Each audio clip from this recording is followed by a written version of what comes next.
Bienvenidos a las historias de Lilith. Sean todos muy bienvenidos a la parte número 22 de la historia del loco. Nos quedamos en una parte que nos dejó con la boca abierta. ¿Será este el ángel? Veamos. Pero yo lo sabía, ¿no?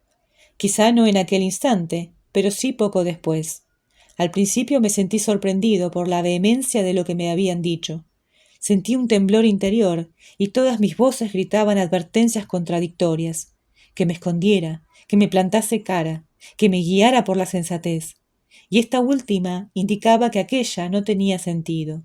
¿Por qué iba el ángel a acercarse a mí para confesar, cuando había hecho tanto para ocultar su identidad? Pero si el hombre fornido no era el ángel, ¿por qué había dicho eso? Lleno de recelo, con un torbellino de preguntas y conflictos en mi interior, inspiré hondo, me calmé y dejé solos a Bailarín y al retrasado en el dormitorio para seguir al hombre fornido por el pasillo. Observé cómo se detenía para encender un cigarrillo y examinar el nuevo mundo al que había sido trasladado. El paisaje de cada edificio era diferente.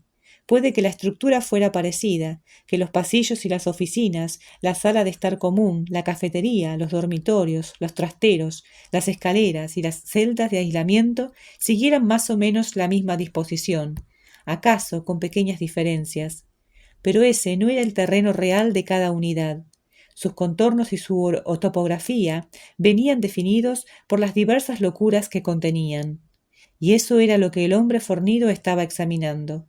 Parecía un hombre que soliese estar a punto de explotar, un hombre que controlaba poco las rabias que le recorrían la sangre enfrentadas al Haldol o al Prolixin que le administraban a diario. Nuestros cuerpos eran campos de batalla entre ejércitos de psicosis y narcóticos que luchaban por el control puerta a puerta, y aquel hombre fornido parecía tan atrapado como cualquiera de nosotros en esa guerra. No creía que ese fuera el caso del ángel. El hombre fornido apartó de un empujón a un anciano senil, delgado y enfermizo, que se tambaleó y casi se cayó al suelo, a punto de echarse a llorar. El otro siguió pasillo adelante y solo se detuvo para poner mala cara a dos mujeres que se balanceaban en un rincón mientras canturreaban nanas a muñecas que acunaban en brazos. Cuando un cato con un pijama holgado y una larga bata suelta se cruzó de modo inofensivo en su camino, le gritó que se apartara y continuó adelante, más deprisa, como si sus pasos siguiesen el ritmo que marcaba su rabia. Y pensé que cada paso lo distanciaba más del hombre que estábamos buscando. No podría haber dicho exactamente por qué, pero lo sabía con una certeza que fue aumentando a medida que lo seguía por el pasillo. Comprendí por qué, cuando estalló en Williams la pelea que Lucy había organizado, el hombre fornido se había enzarzado de inmediato en el intercambio de golpes, y por eso lo habían trasladado a Amherst. No era la clase de hombre que se cruzaba de brazos ante un conflicto, que retrocede hacia un rincón o se refugia contra la pared. Reaccionaría eléctricamente, saltaría de inmediato, con independencia de cuál fuera la causa o de quién luchara con quién, o del porqué de todo ello. Le gustaba pelear porque así daba salida a los impulsos que lo atormentaban y se perdía en la cólera confusa del intercambio de golpes. Y entonces, cuando se levantaba, ensangrentado, su locura no le dejaba preguntarse por qué había obrado de esa manera. Comprendí que parte de su enfermedad consistía en llamar siempre la atención. Pero ¿por qué había sido tan preciso acercando su cara a la mía? Yo soy el hombre que está buscando. En mi piso apoyé la frente contra la pared, sobre las palabras que había escrito, para hacer una pausa, sumido en los recuerdos. La presión me recordaba un poco una compresa fría aplicada en la frente para bajar la fiebre a un niño. Cerré los ojos con la esperanza de descansar un poco, pero un susurro rasgó el silencio. Sisió justo detrás de mí. ¿Creíste que te lo iba a poner fácil? No me volví. Sabía que el ángel estaba ahí, y a la vez no estaba ahí. No, respondí, no creí que me lo pondrías fácil, pero tardé cierto tiempo en averiguar la verdad. Lucy vio a Francis salir del dormitorio para seguir a un hombre que no era el que ella le había indicado, El chico estaba pálido y le pareció que absorto en lo que estaba haciendo, casi ajeno al ajetreo que se producía antes de la cena en el concurrido pasillo. Empezó a acercarse a él, pero se detuvo. Sin duda, Pajarillo tendría alguna razón para hacer eso. Los vio entrar en la sala de estar y se dirigió hacia allí, cuando vio que Evans avanzaba a toda velocidad por el pasillo hacia ella. Tenía la expresión enfurecida de un perro al que acababan de quitarle un buen hueso. Bueno, soltó enfadado, supongo que estará contenta. Tengo a un auxiliar en urgencias con una muñeca fracturada y he tenido que trasladar a 3 pacientes de Williams y poner a un cuarto en aislamiento por lo menos 24 horas. Tengo una unidad alborotada y agitada y es probable que uno de los traslados corra mucho riesgo porque ha tenido que cambiar de ubicación después de varios años, y no por culpa suya. Se vio atrapado en medio de la pelea por casualidad, pero terminó siendo amenazado. Maldita sea. Espero que comprenda el contratiempo que esto supone y lo peligroso que es, sobre todo para los pacientes que están estabilizados y los mandan de repente a otra unidad. ¿Usted piensa que yo hice todo eso? Lucy lo miró con frialdad. Sí, respondió Evans. Debo de ser mucho más lista de lo que me pensaba, comentó Lucy con sarcasmo. El señor del mal resopló con la cara colorada. Lucy pensó que tenía el aspecto de un hombre al que no le gusta nada que el mundo que controla rígidamente se altere. Fue a contestar con enfado, pero de pronto logró controlarse y hablar de modo comedido. El acuerdo para que trabajara en este centro ponía como condición que eso no supusiera ninguna alteración. Creo recordar que usted aceptó tratar de pasar inadvertida y no obstaculizar los tratamientos en curso. Lucy no respondió, pero entendió lo que estaba insinuando. Es lo que yo tenía entendido, prosiguió el señor del mal, pero corríjame si me equivoco. No, no se equivoca. Lo siento, no volverá a pasar. Sabía que eso era falso. Me lo creeré cuando lo vea, replicó Evans, y supongo que piensa seguir interrogando pacientes por la mañana. Sí. Pues eso ya lo veremos, repuso. Y con esa amenaza velada, suspendida en el aire, el señor del mal se volvió y se dirigió hacia la puerta principal. Se detuvo cuando vio a Negro Grande acompañando al bombero. El psicólogo observó que Peter no llevaba sujeciones como antes. —¡Un momento! —gritó. —¡Quietos ahí! El corpulento auxiliar se detuvo y se volvió hacia él. Peter vaciló. —¿Por qué no lleva sujeciones? —aulló Evans, colérico. Este hombre no tiene permiso para salir de estas instalaciones sin esposas ni grilletes. ¡Son las normas! El doctor Wulptilil dijo que no había problema. Negro Grande arqueó las cejas. —¿Cómo? El doctor Wulptilil —repitió el auxiliar, pero fue interrumpido—. No me lo creo. Este hombre está aquí por orden judicial. Se enfrenta a graves acusaciones por incendio y homicidio involuntario. Tenemos una responsabilidad. Eso es lo que el jefe dijo. Voy a comprobarlo ahora mismo. Evans se giró y dejó a los 2 hombres en medio del pasillo. Se dirigió hacia la puerta principal, revolvió sus llaves, soltó un juramento cuando encajó en la cerradura una equivocada, volvió a hacerlo con más fuerza cuando la segunda también falló, y por fin se rindió y se dirigió hacia su despacho, apartando a los pacientes que se encontraban a su paso. Francis siguió al hombre fornido, que se abría paso por Amherst. El modo en que ladeaba la cabeza, levantaba el labio enseñando los dientes, encorvaba los hombros y balanceaba unos antebrazos tatuadísimos, advertía con claridad a los demás pacientes que se hicieran a un lado. Un recorrido depredador y desafiante. El hombre fornido echó un buen vistazo alrededor de la sala de estar, como un topógrafo que examinara un terreno. Los pocos pacientes que quedaban allí retrocedieron hacia los rincones o se ocultaron detrás de revistas antiguas para evitar verle los ojos. Al hombre fornido pareció gustarle, satisfecho de que su estatus de bravucón fuera a restablecerse fácilmente, y avanzó hasta el centro de la sala. No pareció darse cuenta de que Francis lo seguía hasta que se detuvo. —Bueno —dijo en voz alta—, ahora estoy aquí. Que nadie intente tocarme las pelotas. A Francis le pareció una estupidez, y puede que también una cobardía. Los únicos pacientes que había en la sala eran viejos seniles, o absortos en algún mundo distante y privado. No había nadie que pudiera desafiar al hombre fornido. A pesar de las voces que le gritaban que tuviera cuidado, Francis avanzó unos pasos hacia él, y éste por fin se percató de su presencia. —¡Tú! —exclamó—, creí que ya me había ocupado de ti. —Quiero saber qué pretendiste decir —comentó Francis. —¿Qué pretendí decir? El hombre imitó la voz cantarina de Francis. —¿Qué pretendí decir? Pretendí decir lo que dije, y dije lo que pretendía decir. Nada más. —No lo entiendo —insistió Francis—, al decir que eras el hombre que estoy buscando. ¿Qué quisiste decir? Parece bastante obvio, ¿no? No —replicó Francis—, en absoluto. ¿A quién crees que estoy buscando? Estás buscando a alguien mezquino —sonrió el hombre fornido—, y lo has encontrado. ¿Qué? ¿No crees que pueda ser lo bastante mezquino para ti? Avanzó hacia Francis con los puños cerrados y un poco agazapado.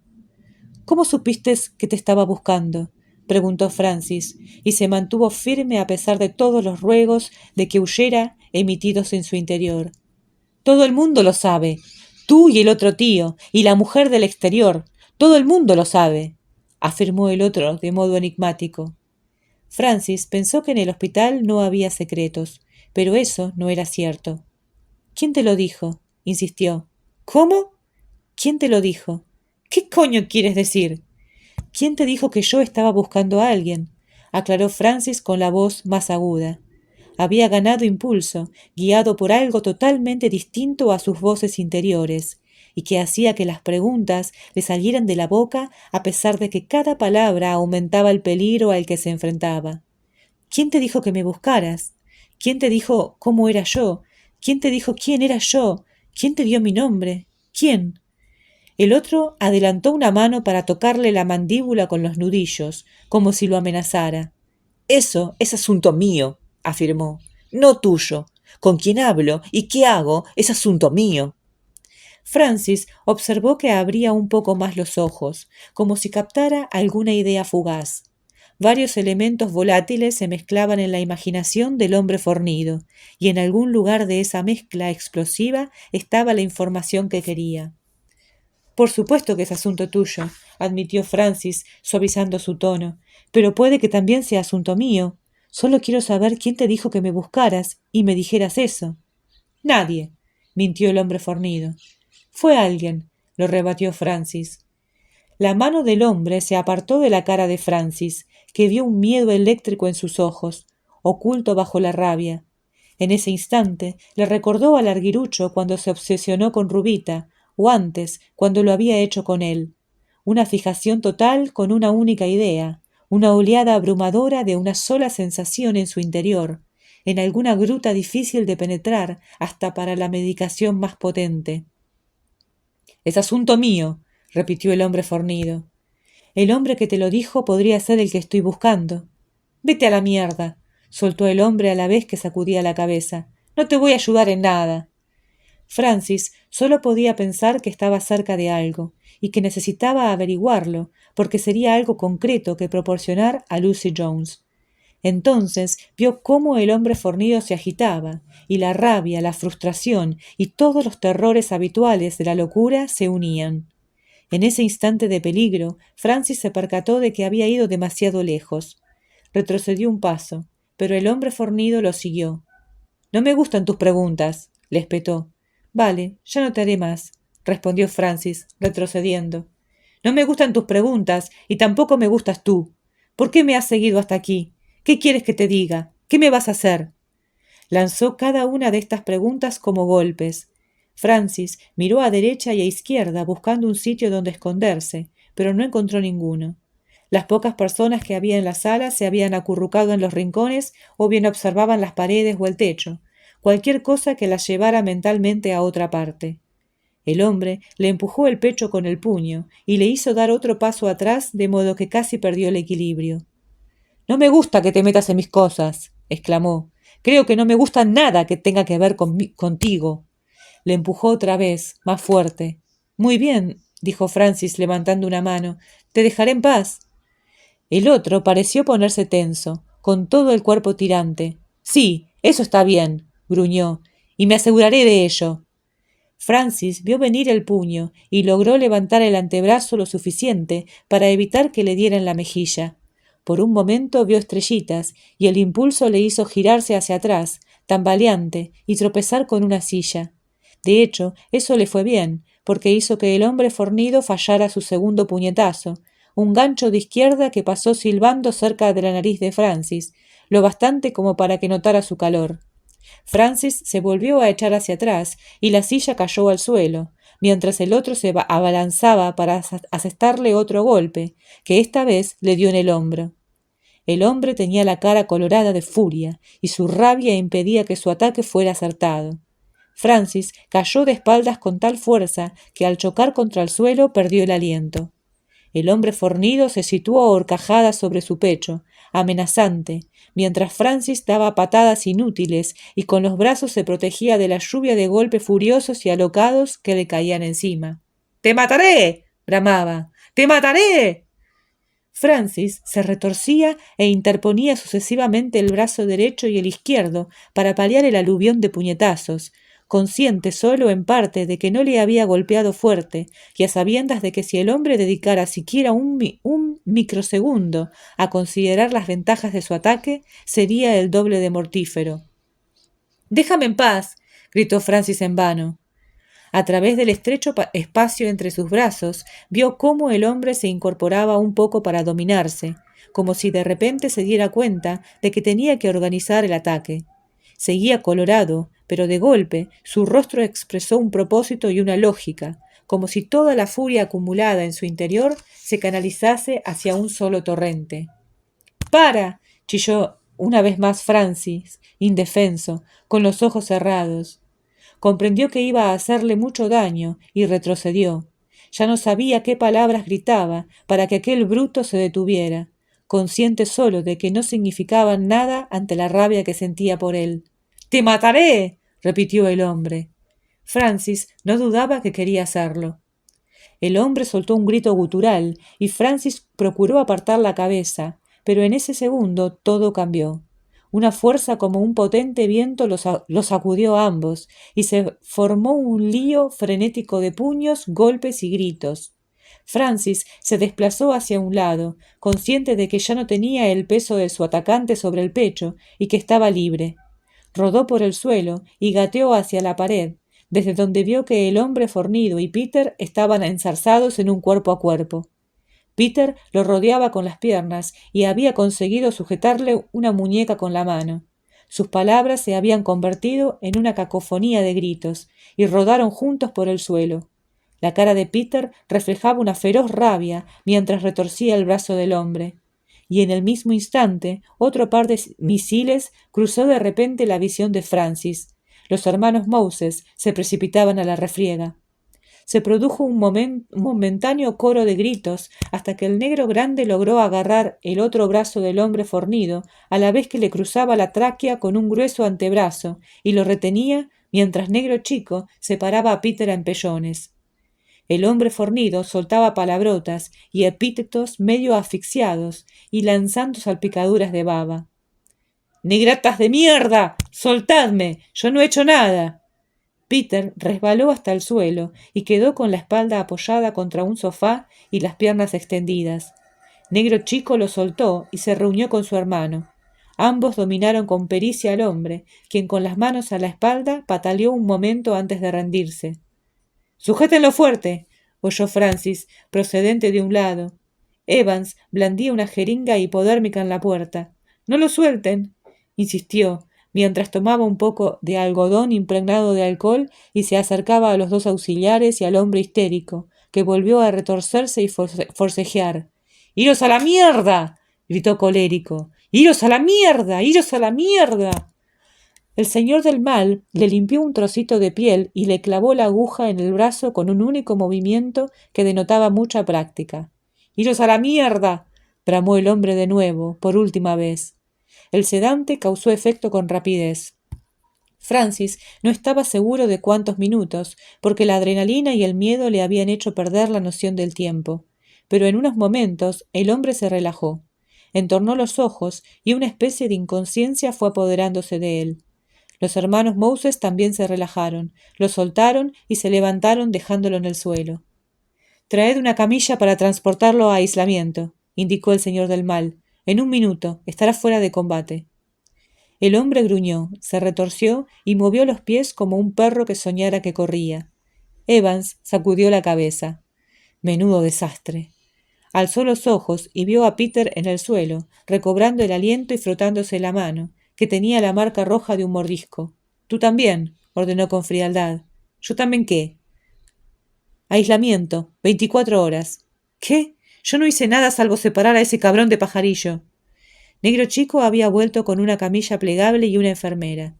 Sujetó al hombre y empezó a ponerle una camisa de fuerza. Mientras lo hacía, dirigió una mirada hacia Peter y sacudió la cabeza. ¿Qué tenía que hacer? ¿Dejar que ese tío diera una paliza a Pajarillo? Aislamiento, 24 horas, repitió Evans. No voy a... empezó Peter. ¿Qué? ¿Me desobedeces? Evans arqueó las cejas. No, solo protesto, aclaró Peter tras inspirar hondo. Ya conoces las normas sobre las peleas. Él estaba peleando, yo solo intentaba sujetarlo. Evans se acercó a Peter y meneó la cabeza. Una distinción exquisita. Aislamiento. 24 horas. ¿Quieres ir por las buenas o por las malas? Levantó la jeringa. Francis supo que quería que Peter tomara la decisión incorrecta. Peter controló su rabia a duras penas y apretó los dientes. Muy bien, dijo, lo que usted diga. Aislamiento. Vamos allá. Se puso de pie con dificultad y siguió diligentemente a Negro Grande, quien había cargado al hombre fornido en la camilla con la ayuda de su hermano y se lo llevaba de la sala de estar. Evans se volvió hacia Francis. Tienes un cardenal en la mejilla, comentó. Pídele a una enfermera que te cure. Y se marchó sin mirar siquiera a Lucy, que se había situado en la puerta y en ese instante dirigió a Francis una mirada inquisitiva. Esa noche, en su reducida habitación de la residencia de enfermeras en prácticas, Lucy estaba sentada a oscuras tratando de analizar los progresos de su investigación. El sueño le era esquivo, y se había incorporado en la cama, con la espalda apoyada contra la pared, mirando al frente e intentando distinguir formas familiares en la penumbra. Sus ojos se adaptaron despacio a la ausencia de luz, pero pasado un momento pudo distinguir las siluetas del escritorio, la cómoda, la mesilla de noche y la lámpara. Siguió concentrándose y reconoció las prendas que había dejado al azar en la silla cuando se había desvestido para acostarse. Pensó que era un reflejo de lo que le estaba pasando. Había cosas conocidas que aún así permanecían ocultas en la oscuridad del hospital. Tenía que encontrar un modo de iluminar las pruebas y los sospechosos, pero no se le ocurría cómo. Echó la cabeza atrás y pensó que había embrollado mucho las cosas. Al mismo tiempo, a pesar de no tener nada concreto, estaba convencida de que se hallaba peligrosamente cerca de alcanzar su meta. Trató de imaginar al hombre que estaba buscando, pero como las formas de la habitación, se mantuvo indefinido y esquivo. Pensó que el mundo del hospital no se prestaba a suposiciones fáciles. Recordó decenas de momentos, sentada frente a un sospechoso en una sala de interrogatorios de una comisaría, o después en una sala de justicia, en que había observado todos los detalles, las arrugas de las manos, la mirada escurridiza, la forma en que ladeaba la cabeza, para obtener el retrato de alguien caracterizado por la culpa y el crimen. Cuando estaban sentados frente a ella, siempre resultaban muy evidentes. Los hombres que interrogaba tras la detención y durante el juicio lucían la verdad de sus acciones como un traje barato, de modo inconfundible. Mientras seguía absorta en la oscuridad, se dijo que tenía que pensar de una forma más creativa, más indirecta, más sutil. En el mundo de donde procedía, tenía pocas dudas cuando se encontraba frente a frente con su presa. Este mundo era todo lo contrario. Solo había dudas, y con un escalofrío que no se debía a la ventana abierta, se preguntó si habría estado ya frente a frente con el asesino. Pero aquí, él formaba parte del contexto. Se tocó la cicatriz con una mano. El hombre que la había atacado era el tópico del anonimato. Llevaba un pasamontañas, de modo que solo le vio los ojos oscuros, guantes de cuero negro, vaqueros y parca corriente, de las que pueden comprarse en cualquier tienda de excursionismo. Calzaba unas zapatillas de deporte Nike. Las pocas palabras que dijo fueron guturales, bruscas, pensadas para ocultar cualquier acento. En realidad, no le había hecho falta decir nada. Dejó que el reluciente cuchillo que le había rajado la cara hablara por él. Eso era algo en lo que Lucy había pensado mucho. Posteriormente se había concentrado en ese detalle, porque le revelaba algo de un modo extraño, y la había llevado a preguntarse si el objetivo del criminal no habría sido tanto violarla como desfigurarle la cara.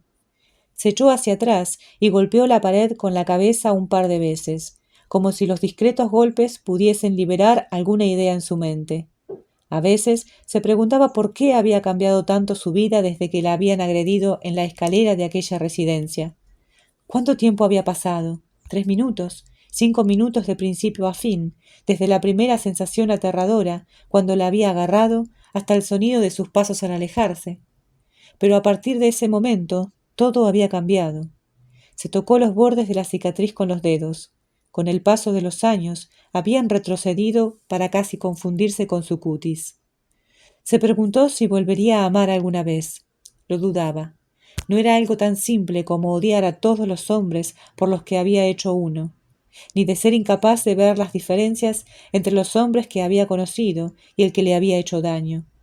Más bien era como si su corazón se hubiera oscurecido y congelado. Sabía que su agresor había determinado su futuro, y que cada vez que señalaba de modo acusador a algún encausado cetrino ante un tribunal, estaba cobrándose una venganza. Pero dudaba que nunca fueran las suficientes. Pensó entonces en Peter. Era muy parecido a ella. Eso la entristecía y la perturbaba, incapaz de valorar que ambos estaban heridos del mismo modo, y que eso debería haberlos unido. Intentó imaginárselo en la sala de aislamiento. Era lo más parecido a una celda que había en el hospital, y en ciertos sentidos era peor. Su único propósito era eliminar cualquier idea externa que pudiera inmiscuirse en el mundo del paciente. Paredes acolchadas de color gris, una cama atornillada al suelo, un colchón delgado y una manta raída, sin almohada, sin cordones en los zapatos, sin cinturón, un retrete con escasa agua para impedir que alguien intentara ahogarse. No sabía si le habían puesto una camisa de fuerza. Ese era el procedimiento, y sospechaba que el señor del mal querría que se siguiera. Se preguntó cómo podía Peter mantenerse cuerdo, cuando casi todo lo que lo rodeaba estaba loco. Recordarse sin cesar que ese no era su sitio le exigiría una notable fuerza de voluntad. Debía de resultar doloroso. En ese sentido, eran incluso más parecidos aún. Inspiró hondo y se dijo que debía dormir. Tenía que estar despejada por la mañana. Algo había impulsado a Francis a enfrentarse a aquel hombre fornido. No sabía qué, pero sospechaba que era importante. Sonrió. Francis estaba resultando más útil de lo que había imaginado. Cerró los ojos y al cubrir una oscuridad con otra, fue consciente de que oía un sonido extraño, conocido pero inquietante. Abrió los ojos. Eran pasos suaves en el pasillo enmoquetado. Notó que el corazón se le aceleraba, pero unos pasos no eran algo inusual en la residencia de enfermeras en prácticas.